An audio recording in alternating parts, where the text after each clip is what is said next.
Dignity. I wanted to go to South Africa right now. These are some of editorial cartoons that, but we shouldn't really go there. I think we're past that. So, Peter Kagwanja, you wanted to contribute a bit. We just wrap up on the Africa or Korea-Africa summit briefly. No, I think I have very good friends in the Korean embassy here. Good friends who have hosted me. But so we are not putting Korea on the spot. We are talking about an African phenomenon. And this African phenomenon is a situation where we, the heads of states, I'm not talking about ministers, heads of states are spending donkey years in summits they don't need to attend. And in Africa, we have structured our summits. We have 2 continental summits, one in February, the other one somewhere in July, August. Which is? The second. That's the African Union. Okay. So one in Addis Ababa, which is the headquarters, and the other one in any other African capital. And we believe if those people value us, they should be putting up tents and come there in our summit, so that they do the bilaterals, right? This is the best order. 2, there are certain organizations, the emerging global multilateralism, which is now in addition to what is happening in the Africa, the United Nations. Now, that one, maybe countries can choose to be there. For example, are you a member of TICAD? Are you a member of FOCAC? Because these are business connections. They are not summits in that sense of the term. They are somewhere you go to negotiate your development partnership. That one you can choose. But this, somebody waking up, Italy comes with a meeting, Korea now has something, the other one has something. It is literally eating into our dignity as a people. We need to decolonize our minds. Thank you. And we need to know that we have nations to build. We cannot spend all the time on these summits, right, which are demeaning us. We've given it a good wrap. Summits used to go is the non-aligned United Nations and Africa, AU. Thank you. Only. All right, South Africa's African National Congress has begun talks with rivals to form a government The ANC obtained 159 of the 400 seats in the National Assembly in the May 29th elections. The Electoral Commission announced on Sunday a precipitous decline from the 230 seats President Cyril Ramaphosa's party won 5 years ago, following its worst performance since Nelson Mandela led it to power at the end of apartheid. Let's listen in. What this election has made plain is that the people of South Africa expect their leaders to work together to meet their needs. They expect the parties for which they have voted to find common ground, to overcome their differences, to act and work together for the good of everyone. All right, we just want to plumb deeper. Historic move there for ANC. This has not really happened in 30 years, so now there is a prospect of having a coalition government, which the talks are ongoing right now. Let's just begin from there. Farah Malim, looking at South Africa, we can get also an inside view. Have you ever been to South Africa? Yeah, I've been many times, many times. I've been to South Africa many times. I can tell you one thing, Diban. Sorry. I'm glad what has happened right now in South Africa. ANC had lost direction completely. They failed to appreciate the need for them to roll back in the shortest possible time the inequality and inequity that was there, which was racially, directed for hundreds of years in the shortest possible time. The leadership were very happy in their positions. Ramaphosa is one of the richest people there in that country. From being a trade unionist those early days, him and Tokyo Sexwale went and made money so that they can join that big league of the oligarchs, for lack of a better word. And now the Malemas of this world, who have got the heartbeat of the people, very close. I don't know how many votes, how many seats did Malema get? It's got 9%. 9% of the seats. No, Defeated by Jacob Zuma. not as well as he thought he would. Not as well as we thought he would do. And then, of course, Jacob Zuma comes in there, and Jacob has got more or less like a religious following of the Zulus, in a sense. So it's this was going to happen, more or less predictable consequences of the manner in which ANC has run the country for the last 30 years. ANC should have known differently, should have taken the shortest possible time to try and bridge the gap between the very wealthy and rich white, oligarchs who are there and the majority of the common people in there. Not just a situation in which a few of them get inducted. As the late GM Kariuki had said, those early days, Kenya cannot become a country of 10 million beggars and 10 millionaires. And I think now the message is very clear. I'm actually surprised, and we didn't expect them to perform that well. I expected them to perform much less than that. But if he realizes and puts up a coalition and brings on board people like Malema, I think for Jacob Zuma, more than anything else, it's a personal validation. It's a community. It's going back to a brand of politics that we thought South Africa had gone over that ethnicity, politics of ethnicity, and I'm actually not too happy with that. But I think Ramaphosa and team must begin now working on that coalition government and making sure that they. How many coalitions is it enough just to have Malema's party in the coalition? Malema can't help him because it's 9%. Zuma might. And he has 49. Yes. Maybe I can make the contribution. Sure. Now, let's look at South Africa. The ANC has been one of the most united parties. Yes. And therefore has dominated the politics of the country. And actually, the real problem South Africa was facing was basically the dictatorship of one party. Yeah. Because it was so overwhelming, in the sense that it was unimaginable that the ANC could be defeated.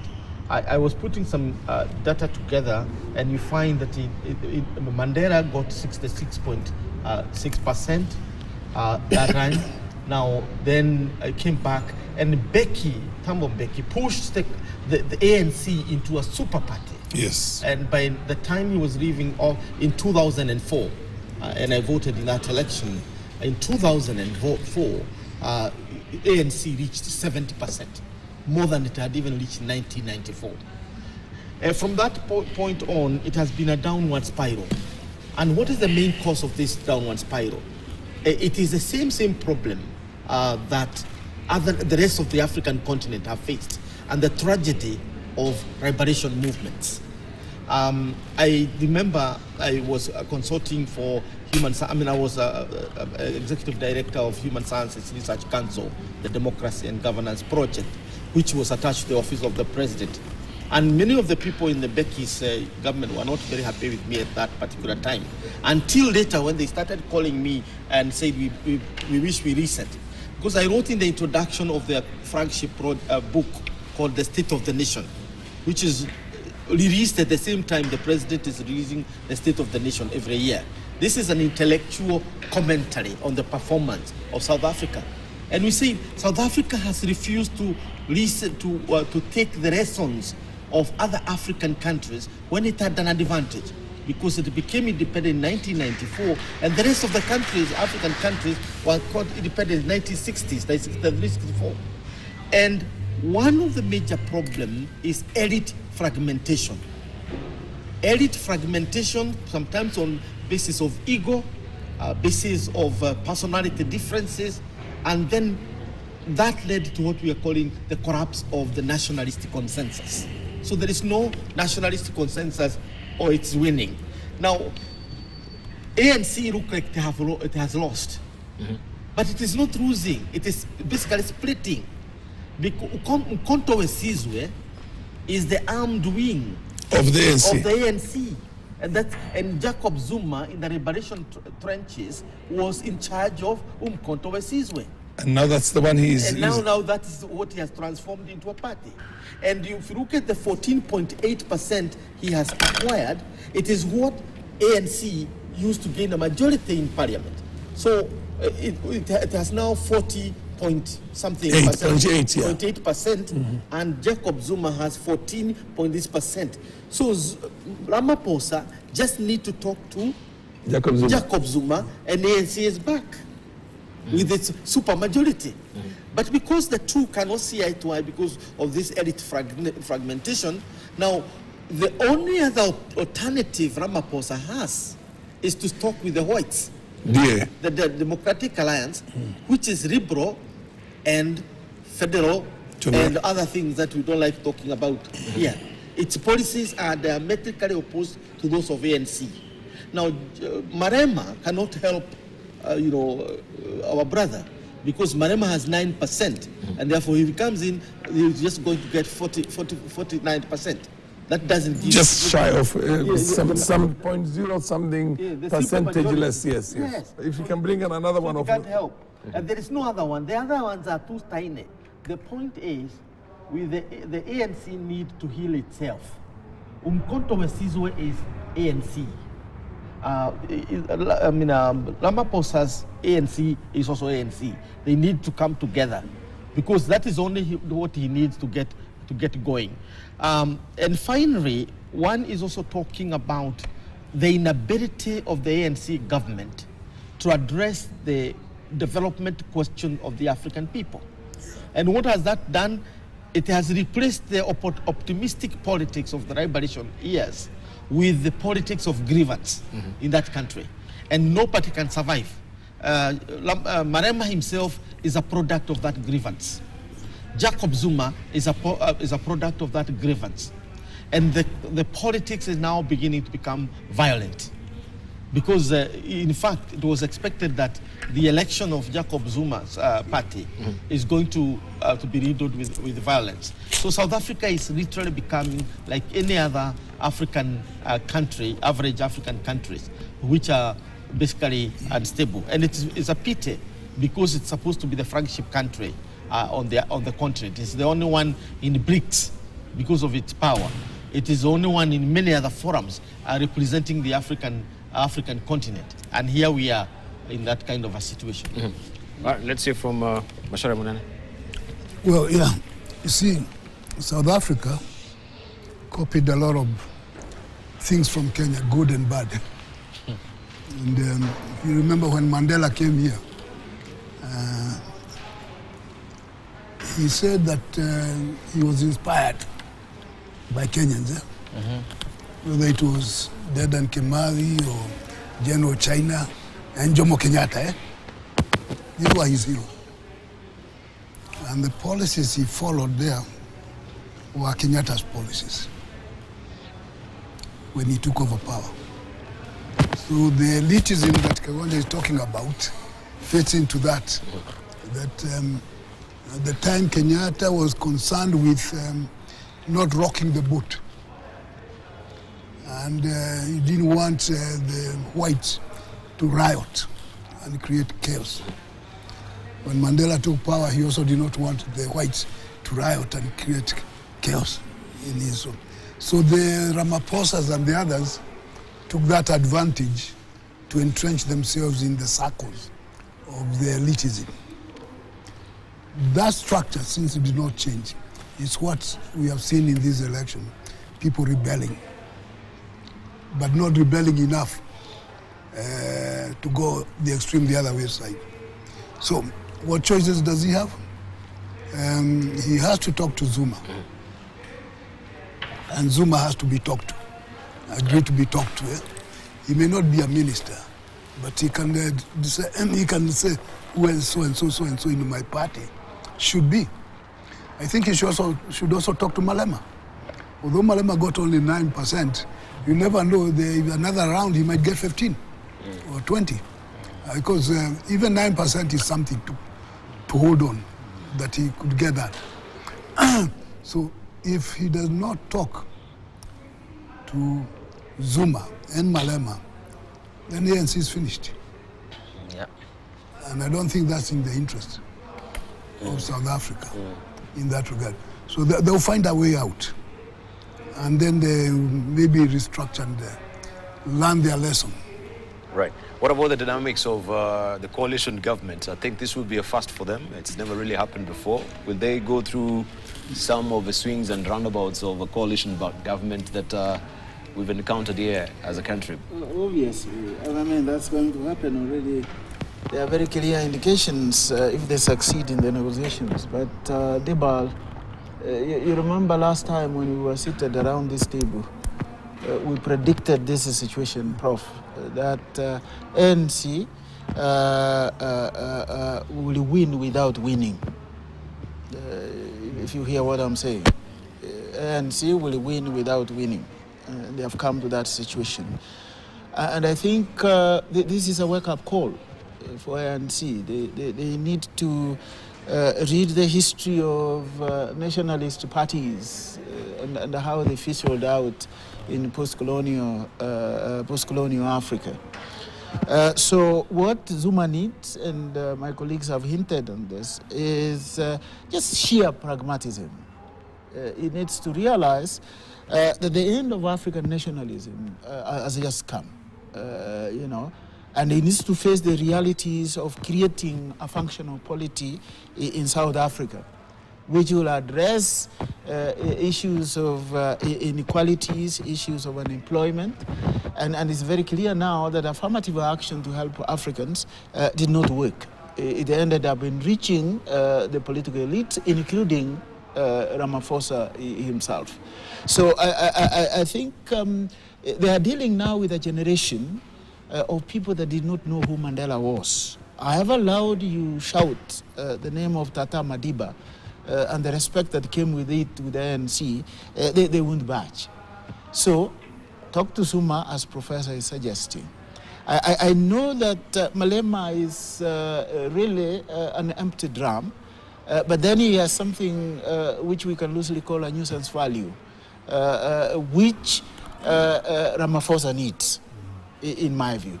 So put these guys together and practically, share power and manage them from within. It's not going to be easy. It's going to be very difficult to manage Malema or even Zuma himself, who has very little to lose, I think, at this age and brand of politics that he is playing. And it is symbolic that he went back to Omukunto Wenzishwe, which was an armed wing of ANC, which means there's a sense in which he is ready to fight. You remember the song, Give Me My Gun? Zuma is ready to fight. So you have to talk about it. If there is a time when we need to realize the dream of the rainbow nation that South Africa is, I think it is now. Many people are worried about talking to the Democratic Alliance. I mean, it's practical. The whites are South Africans. They belong to that country. They own the gold, as Mazrui put it, and they give the Africans the flag. Talk to them. That is the pragmatism that I'm talking about. But maybe stepping into history, we will say with the DA, the whites as well, are they... maybe it's a ticklish question to raise, but if you say they belong to South Africa, right? Well, was there any land grabbing that happened? If we step into the history of South Africa, when they came and they took over the lands as well, that would be another question. They did grab the land. Yeah, but that needs to be addressed. Of course, not in the way that it was addressed in Zimbabwe as a political tool at the very end of Mugabe's regime.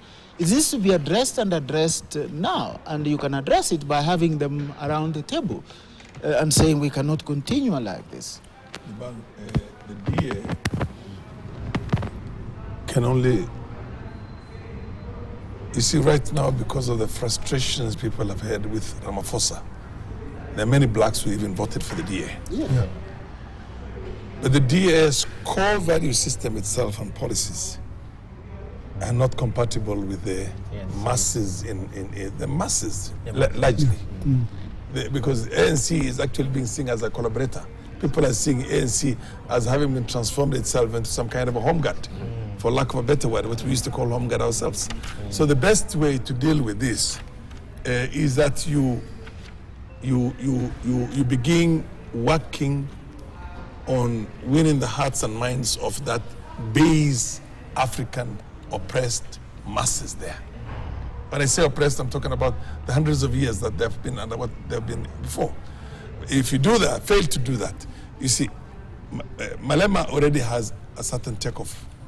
He already has close to 10%. Rest assured, come the next election, he's going to have much more than that.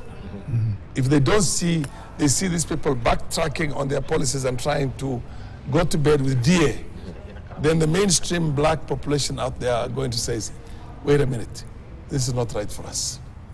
So I think DA is the wrong option for ANC today. Let them do what they have to do with reunite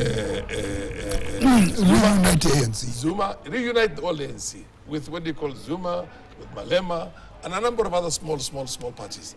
If they get Malema on their part, they need less than 1% to have the minimum 50% and +1 that they need in parliament.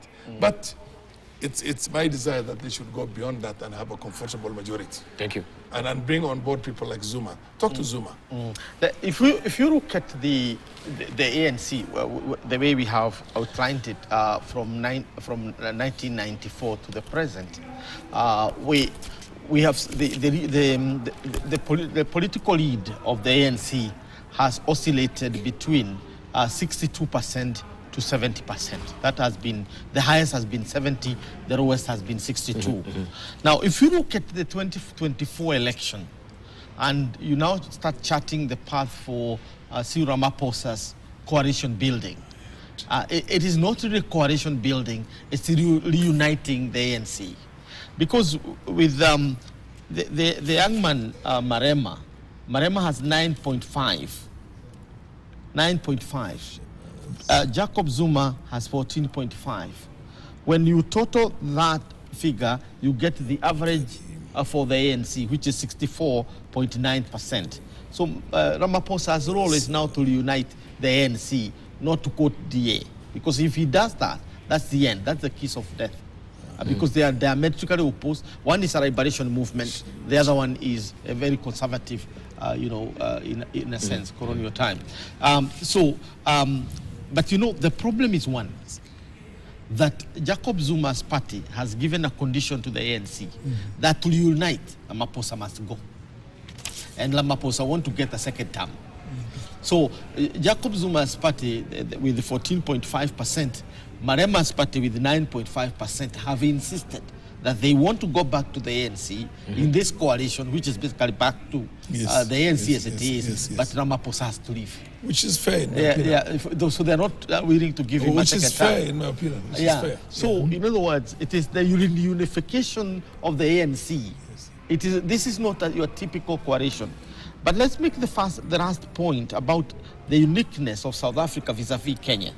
South Africa doesn't have to go to the Serena process. We don't have to hype the emotions of the country because they have a parliamentary system. It's not really what you can call a hybrid. They just have a president who is a name you give to a prime minister.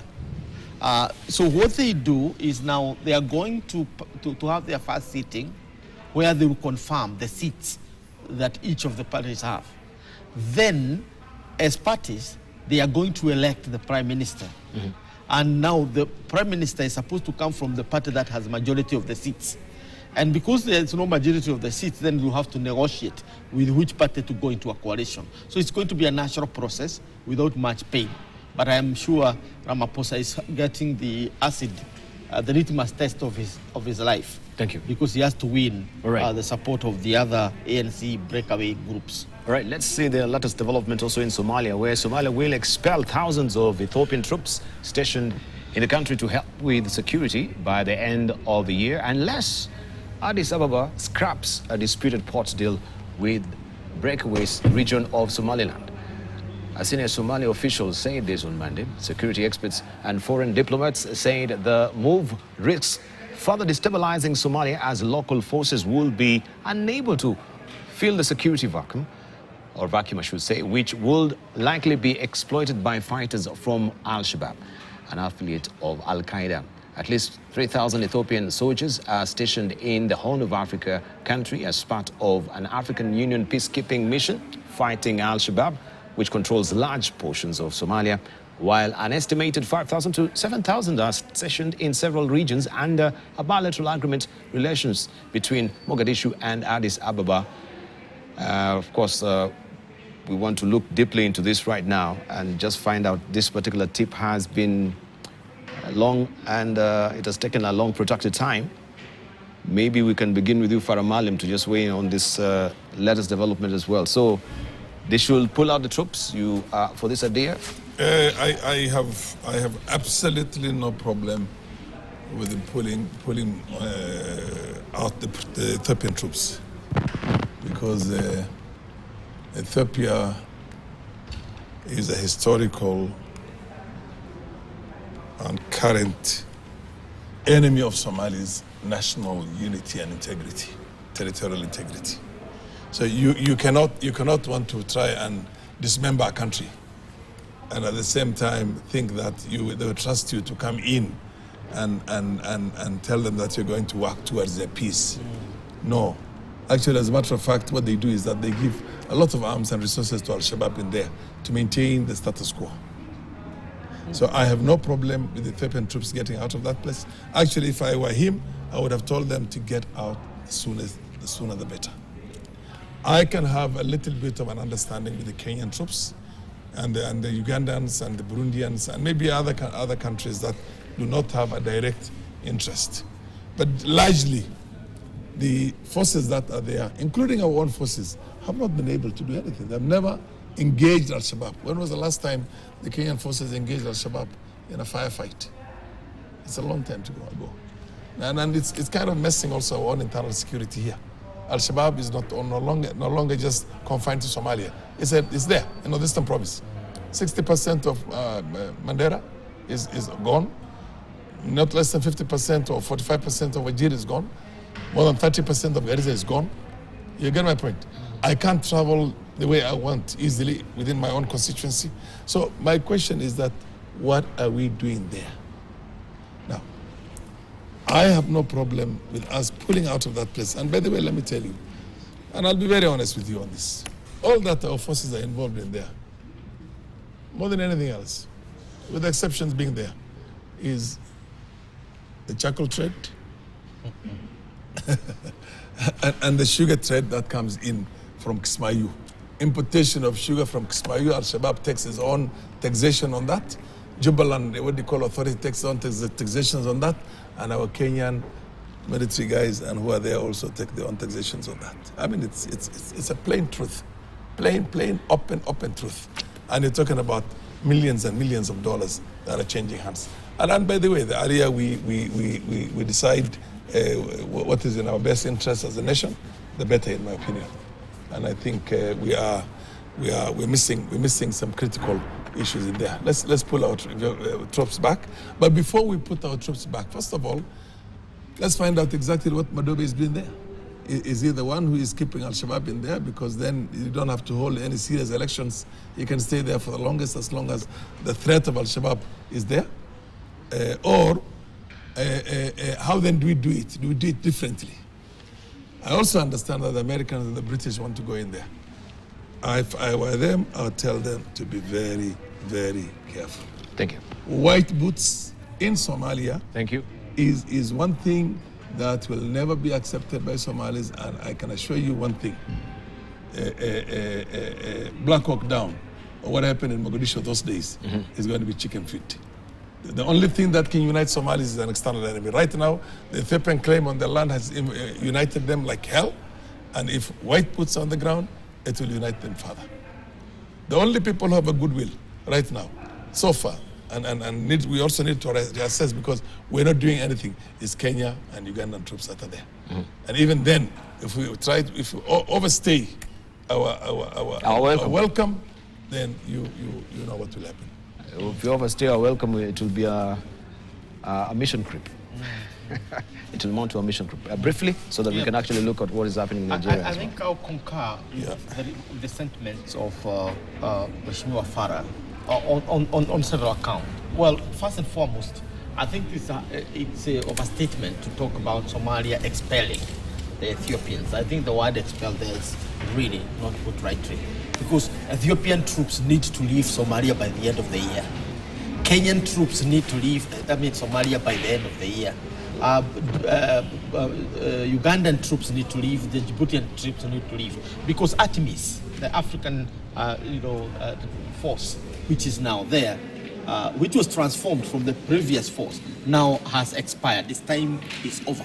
Somalia need to take charge of its own security.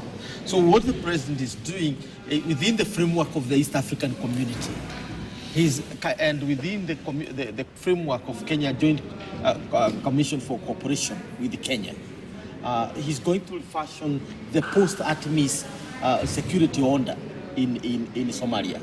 And the post-ATMIS security order is beginning to emerge as Kenya continuing to play a major role in Jubaland, and Uganda continuing to play a role in Mogadishu, and Djibouti playing a role in the north, and then bringing in other friendly African troops where necessary, or international troops for that matter, necessary. At the same time, strengthening the capacity of Somalia to look after its own internal security. And therefore there is a fast tracking of the training, not necessarily of the military, but of the police, the law enforcement capacity of Somalia. That's the new drift.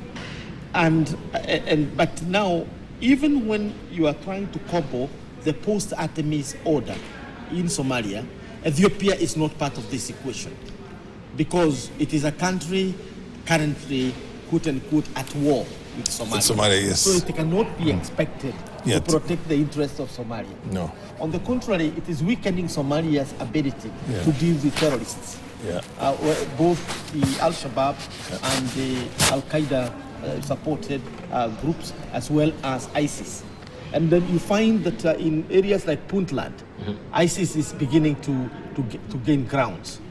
In other areas, like in central part, Al-Shabaab has been fighting Somali troops.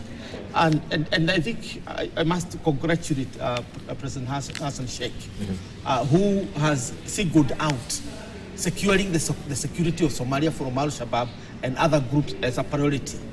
And Ethiopia's behavior is basically undercutting that, because when now you turn attention to protecting your land from the external invader, the issue of focusing on internal threat ceases. Yeah. And this is happening at a time when Somalia is making serious gains in terms of economic in cooperation, both regionally and globally. And therefore, I think we need IGAD to pronounce itself in a more unequivocal way that Ethiopia needs to be told that territorial integrity of any country in the region is a no-go zone. Thank you. You cannot violate that, because you don't just violate the territory, but you destabilize the region, and that's what is happening. Right, Bashar. I think the Somali president is playing good politics. The Ethiopians are already on the way out. She has to announce it. Get out. It's politics. It's good politics, nothing else. I understand he was in Nairobi the other day. Visiting a mall. So he's making good regional contacts. And Ethiopia does not have to be in the middle. So just get out and strengthen the ties in the way it counts. Good politics. Right, let's leave it at that. It's good politics. Yeah, and I think the same thing can be said of the Kenyan forces, the Ugandan forces.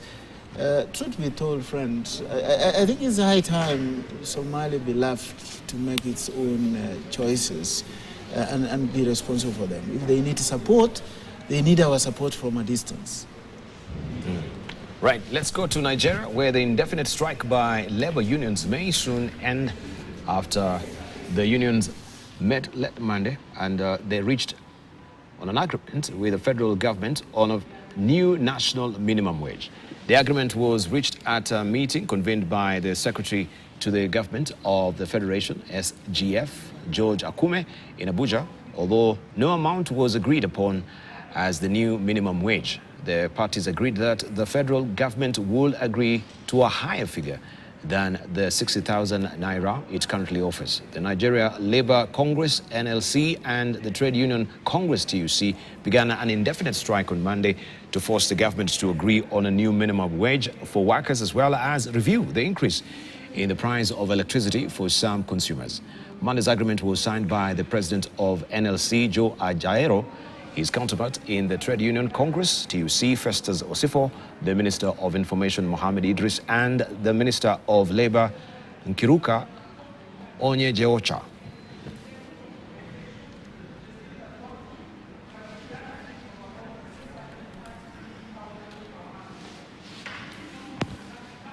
Now, Claudia Sheinbaum won a landslide victory to become Mexico's first female president, inheriting the project of her mentor and outgoing leader, Andrés Manuel López Obrador, whose popularity among the poor helped to drive her triumph. Sheinbaum, a climate scientist and former mayor of Mexico City, won the presidency with between 58.3% and 60% of the vote. According to a rapid sample count by Mexico's electoral authority, that is said to be the highest vote percentage in Mexico's democratic history.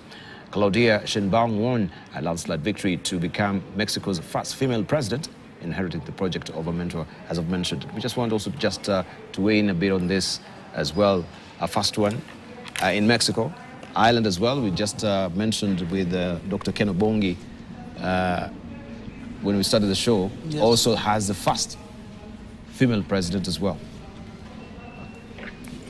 Peter Kagwanja, we begin with you.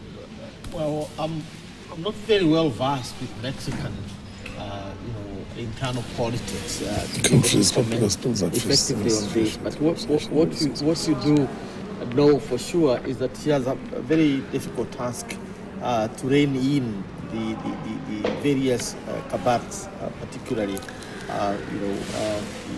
that kind of affect the Mexican economy and Mexican security.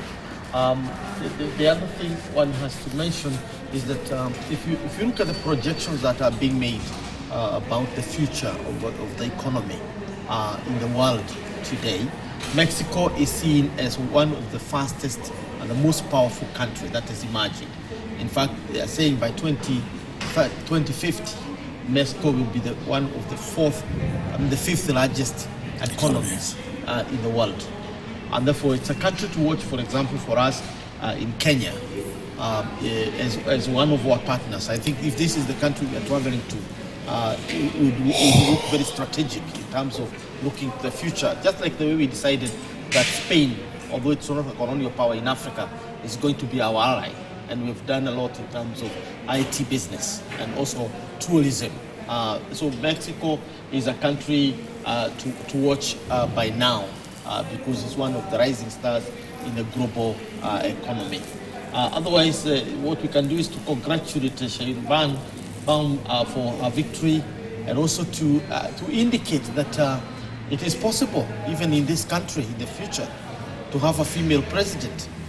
We just need to get rid of these tribal sentiments and statements that don't build but deconstruct our society, or rather the ideology of exploiting the grievances of your own people in their localized form.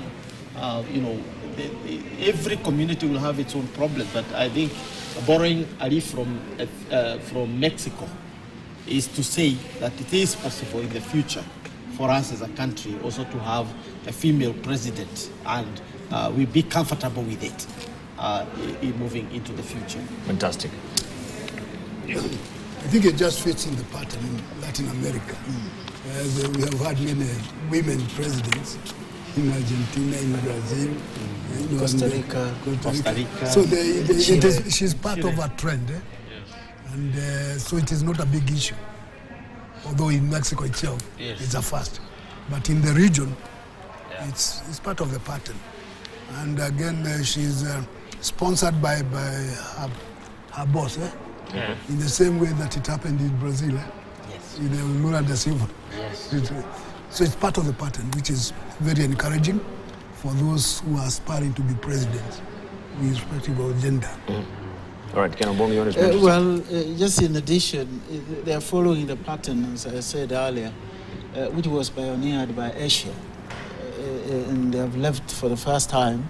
The global south seems to be actually leaving the global north when it comes to having more female head of states. The trend that Prof is talking about in Latin America was a trend earlier in Asia. The days of Indira Gandhi, Benazir Bhutto, Khalid Zia, there was Sheikh Hasina, there was this lady Corazon Aquino, and all that. So it's probably a challenge to the global north that at least for once there's something the global south is leading in. Because in Europe, it's just recently when you had, of course, you had Margaret Thatcher earlier in Britain, then Angela Merkel in Germany, and the lady in Austria. And that's it. America, the so-called paragon of democracy, has never had a female president. So Asia and Latin America are doing well. The direction things are going. It's not going to have that happen soon if Ms. Clinton did not make it. Right, thank you. I can only wish them well.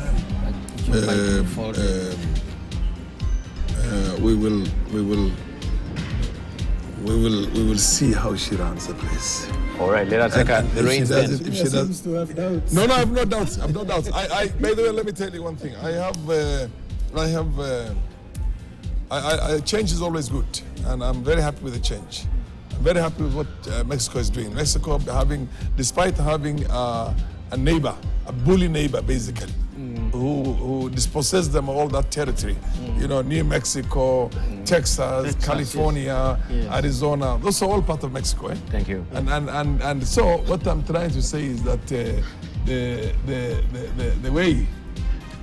way to see it right now is, as people have been oppressed, also colonized and enslaved, we can only become a natural light to any good thing that happens in Mexico. Thank you. And try and make a relationship which we see if we can gain certain things. They're very bad, what you call habits there. The issue of drugs and all those things are also equally very bad. We don't want to borrow any of the bad habits, but they're good habits to borrow. We might as well say yes.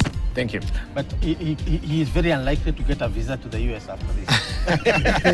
I'm not going to get that. I don't even need it. All right. To be honest with you, I have never needed it myself. I don't want to go to anywhere in the West for information. You cannot attend the United Nations, that's all I'm saying. Well, the United Nations is a sovereign, if you are going on a United Nations thing, the Americans have no business. Castro used to go there all the time, and it was their worst enemy. So if you want to attend the United Nations, they cannot stop you from attending. Okay. But anything else? If it's in Geneva. I'm not interested. Of course, Geneva. Yeah. All right, I'll go. I mean, the British. They might be interested. The Brits are much more smarter. All right. They might be interested in you. Yes. America has done a few good Thank you. things around. We need to wind up. Nothing good. Give them their due. Nothing good. No, we'll talk for you. We'll talk All right. for you. We'll tell them that you don't mean it. All right, we want just to see, as we're winding up, the latest publications that we do have as well. We're just watching, or you're looking at the Foreign Affairs publication. This is the latest as we have it. And he's asking a very probing question. Can China remake the world? Elizabeth, economy is, you know her. It seems like you know her. I'm reviewing. I got my copy of the All right. information. I've gone through it. Yeah. And she's very sympathetic to China. She's very sympathetic to China. She's telling Washington, you must look at what China is doing. Just put it back directly. Does China need sympathy of the Washington anymore now? The right wing is basically attacking China. Which makes China greater and greater every day as they attack them. You have to have an enemy, by the way. For your people to go very far in life, you must have a given... The Chinese believe in harmony. China wins because the Americans goof. Yes, China wins because the Americans see them as the people to tame. Yes. And they say, okay, let's see who's going to tame the other. Yeah, and it's only a matter of time. Americans, right now, they're borrowing from China more than anything else. The message of Elizabeth economy is what is profound. That for this time round, Americans have to listen to what China. We don't want them to listen. We want them to lose and become a third world country in such a shortest possible time. All right. Why you can't get the If you visa? recommend we just put it back so that we may go through it. Yeah, this is the foreign affairs, and the week is looking at the insatiable appetite. Can artists and writers stop AI from devouring their work? It's all about artificial intelligence. Judgment Day for Trump. We know what really got out there, and it seems also they're battling with cockroaches. How this bug got in your kitchen, Where, right? US? Right. That is yes, in the US, and in UK, Sunak's big idea: the return of a national service. You know, that is your country needs you. It looks like Uncle Sam. Yeah, but we know, of course, that the elections now will be coming up soon, and yeah, in the UK, and the nation is holding this, the plot against America, right? And the stand face of Donald Trump. The right has a detailed program for counter-revolution should Trump win in November. It's called Project 2025, and meets the most dynamic political movement. This is The Economist as well, and this seems to be the female movement there, the feminists. My body, my choice. Right? You have to listen to them. They have to be also very decisive on this politics, especially on the issue of abortion. And relax. Let them occupy the West. This is what Victor had drawn. We vote in criminals every election cycle, and you can see who is the ball and chain there, the convicted felon. We wait to see how that will be. He has a saw, but he's not going to saw off his leg. Is he sawing off his leg or the actual? And Africa also there is a ball and chain as well, right? We seem to also be voting criminals every election cycle. We have something in common. All right, those are yours. The solidarity of the criminals. Thank you. Let's leave it at that, gentlemen. I really do appreciate your input this morning. I think. Would you vote for Trump if you're in the US right now and a voter? You don't want me to get a visa? Yeah, it seems. I would vote for to Trump. The US. Anyway. You'll vote for Trump. Oh yeah, you know why? Because he's not hypocritical about the two designs. Yes. He's a racist, like any other racist. Yeah. And the Democrats are the worst racists, but they're very hypocritical. They sugarcoat it for you. And by the time you realize you've already taken the poison. I would vote for Trump because I think I want to vote for some of the values he holds, I hold dear as well. On the issue of LGBT, the issue of abortion agree as well. with you. I agree with you. I'll vote for I'll Trump. vote because of those two issues that are very ticklish, and we can see what was happening. By the way, if Africans had a choice in who becomes the next president in the US, Trump would win in a matter of half an hour. Thank you. We need to go, gentlemen. It's going to revive the bilateral trade agreement between us, and we don't have to beg the United States. We have an agreement. Thank you. Let's And leave that's it what that. Trump had initiated. Biden killed it. Thank you, Professor Genocide Biden, the CEO of Africa Policy Institute. Thank you for coming. Genocide Joe. Farah Malim, Member of Parliament, Thank you. Dadaab, also International Affairs Analyst. Thank you for coming through. Also, Ken Abong, I really appreciate your input this morning. Historian and head of Department, University of Nairobi, and of course, Professor Mashara Munene, historian. University of Nairobi, we'll talk about it. University funding next week. That's a serious problem right now. Anybody who We'll has pick it got up a next Somali week. name, they assume he's a multi-billionaire and they say 100%. Thank you. We have to wrap it up. My Very director is poor on my children case. from single families, you know, Thank single parent families Right, thank are you suffering right now. And I thank told them, you for your valid company. You've been watching Global Today here in